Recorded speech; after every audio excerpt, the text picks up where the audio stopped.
The school year beginning on a sour note for some. St. Louis Public Schools hurdling transportation and safety roadblocks. We're going to have more on that here in just a minute. But first tonight, when students finally arrive and are waiting for a ride home, some schools don't have enough after-hour resources to prevent idle time. First Alert 4's Deion Broxton asked, what's the alternative for students left in limbo? Robin Levings-Brown currently has 3 kids in St. Louis Public Schools, a high schooler, a middle schooler, and her youngest in elementary school. He takes a school bus. I have to be at work at 9. His bus comes at 8:31, so I have a tight squeeze for, transportation running later doesn't show. Since the reliability of transportation is in question this school year, Levings-Brown says taking her young son to school to before care would give her peace of mind and time.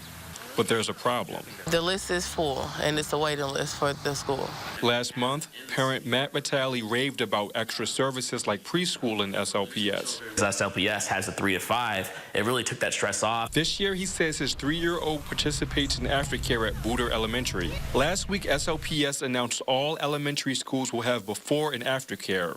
Before care starts as early as 7 a.m. and aftercare ends as late as 6 p.m. Combined, the district is offering 4,700 before and aftercare spots for the district of 19,000 students. Some schools have as little as 15 before and 15 after-school spots available. The wait list sometimes is pretty extensive, and sometimes you can go the entire year and don't make it. Levings-Brown has another problem. Her 11-year-old middle schooler spends hours home alone. It's usual for middle schools not to provide aftercare, but Levings-Brown says she wishes her child's school would provide extracurricular activities. And we have to put these young kids, trust them getting off the bus to go home by themselves when, again, parents are still at work.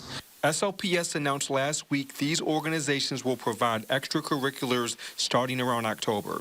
The district added it hopes to increase services as the budget and staffing expand. Deion Broxton, First Alert 4.